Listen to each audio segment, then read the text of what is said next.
So welcome back to Outdoors with the Morgans.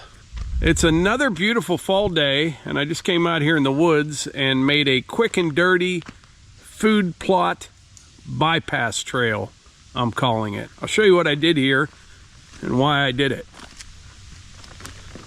I just kind of roughed a new side-by-side path in here that ties into the other one at this end.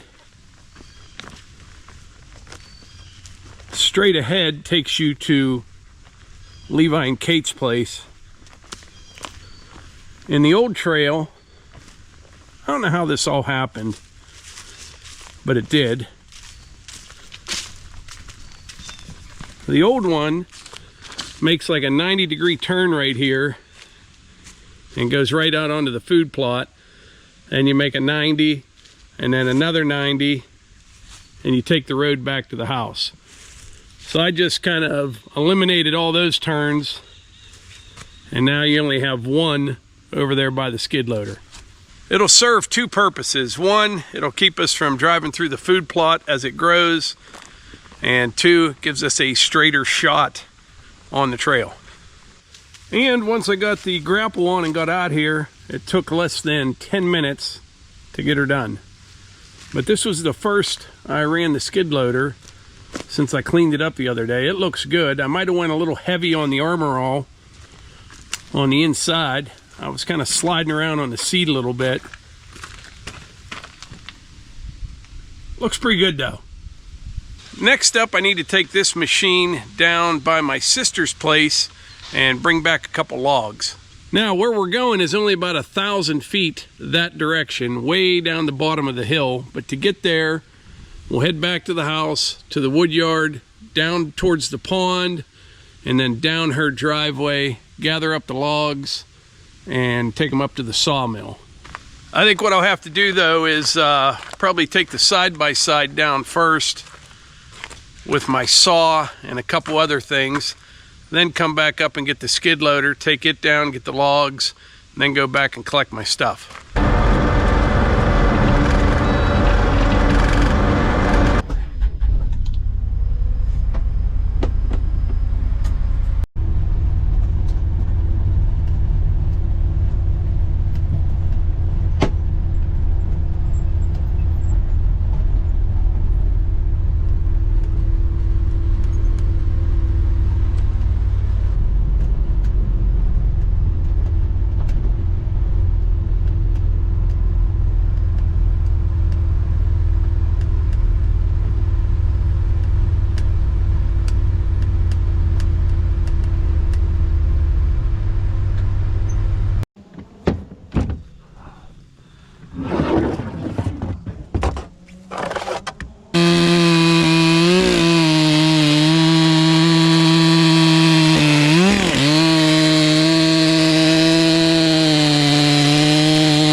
I saved myself a trip. I wasn't sure if I would be able to get those all cut to length without the skid loader, but I got 3 8-foot logs. Well, they're a little over 8 feet, but this is locust. I have never sawn a locust on the sawmill before, and it's not a real big tree, but for around here it's a pretty decent sized locust. We don't get many much bigger than this.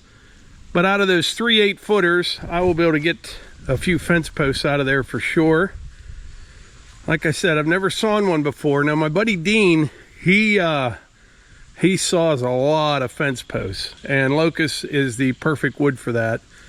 So I'm gonna head back up to the house, hop in the skid loader, and we'll come down and gather these 3 up And then this piece here, I'm gonna put off to the side.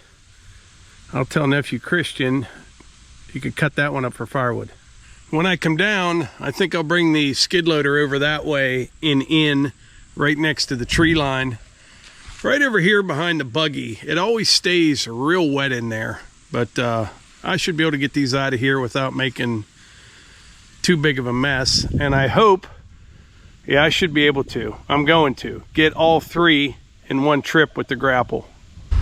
Air conditioning in a buggy. Can you believe it? Plus power windows. I never thought I'd see the day.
Got my 3 locust logs up here. One of them has a little rot in the center, but the other 2 look pretty good.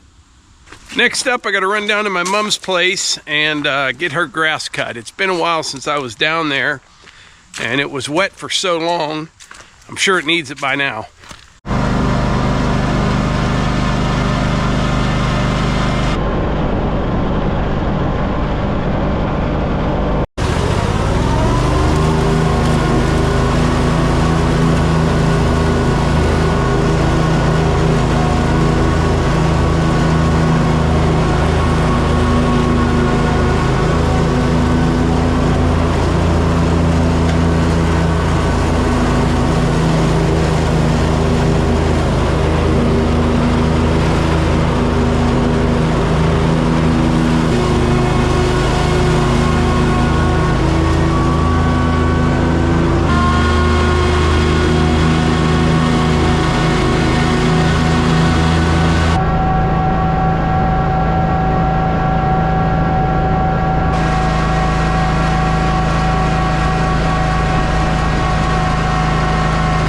Alright, just got back from cutting my mom's grass. I've got a whopping 10.1 hours on the cub so far. Still loving it.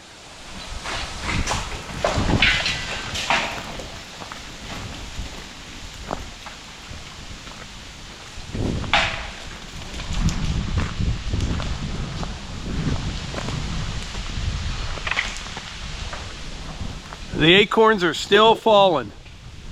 It's like there's a never-ending supply of them on these trees. Can't figure it out. Look at that. Oh, they're raining now. The wind's picking up. I haven't got hit in the head yet with one, surprisingly.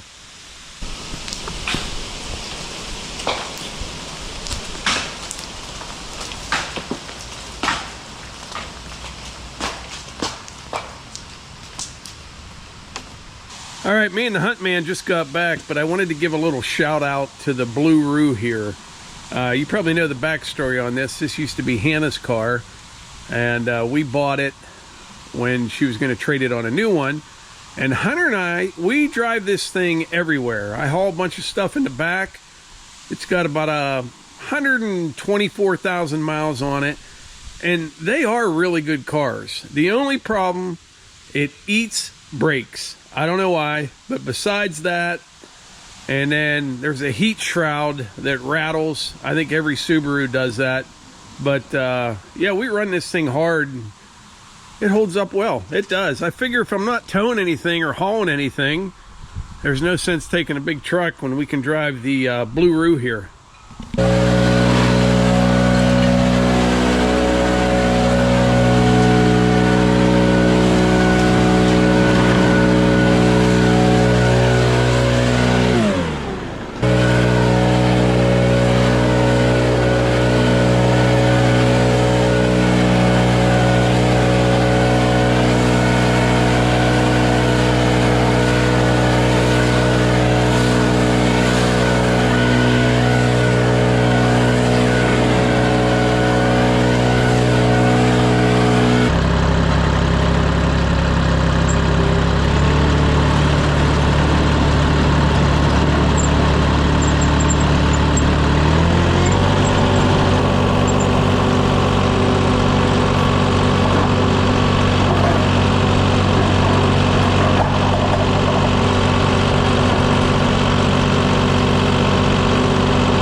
have been running around on the mini skid, just kind of moving things around, putting things away.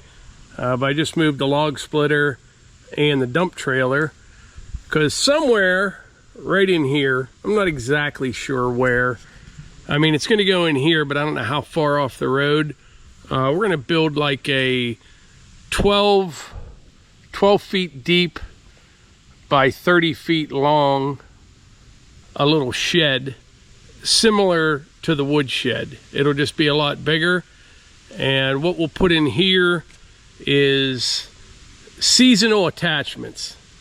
You know, like in the summertime, we'll keep things in there like a snowplow. And in the wintertime, keep things in there like the rototiller, the power rake, the spreader on the back of the tractor. Things that I don't use for a while, we'll keep out here. I'm kind of out of room down at the wood yard, and I always am moving things out of the way. So I'd like to get a little bit better organized. I bought some pressure treated posts for this. I was debating on using like white oak, but I decided just to go with pressure treated. Hopefully they last long enough. But yeah, it should be nice. Everything else will saw out of red pine. So all I'll have to buy is the metal roof, screws and things like that, and the metal posts. I'm thinking the entire thing, I'll have 550 bucks in it, I think. But while we're out here, I am gonna put a fully charged battery in the trail camera, and I cleaned up the memory card. But the deer have just been all over this. If you saw that last video, I just put a few clips in from the last 4 or 5 days, but I think there's 5 different buck. One was pretty decent, the rest are little ones. A couple of the small ones are out here the other night afternoon sparring back and forth for a while, but came out really nice.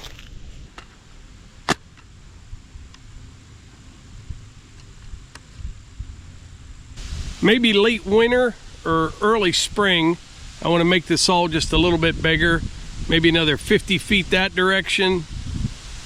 Down in this corner, just kind of widen things out a little bit. When I went down to my mom's house and cut her grass, I was listening to a podcast on my headphones, and it was pretty interesting and actually pretty nice to hear. But there was a young woman that they had on, and I think she's only 23 years old. And apparently there's kind of a trend with younger people, not all of them by any means, but a lot of them are kind of getting into homesteading and being more self-sufficient and trying to live a little bit more like their grandparents or even great-grandparents did. And, you know, it was nice to see and hear a younger person's perspective on things, and I have more in common with them than what I thought. You know, they're doing it for the same reasons, and it was just interesting to hear, and it was good to hear as well. I just think that's good. A lot of times younger people get a bad rap on things, but I think a lot of them are figuring things out, and I think it's just good. It gives you peace of mind. You know, they were talking about she doesn't live off-grid, but she could without any troubles at all. She has everything set up. So, like me, I kind of enjoy all of the modern conveniences we have, yet I'm trying to set myself up where we are not as reliant on those things. And I think it's a good thing, especially, you know, that hurricane in North Carolina, that was a wake-up call, I think, for a lot of people. I don't think anyone was expecting anything like that at all. There's a local contractor around here. They took several trucks and trailers down and a bunch of supplies, and they're helping with the cleanup. And the way they described it is kind of like I expected. Anything where there was a stream, no matter how big it was, down in those valleys got wiped out.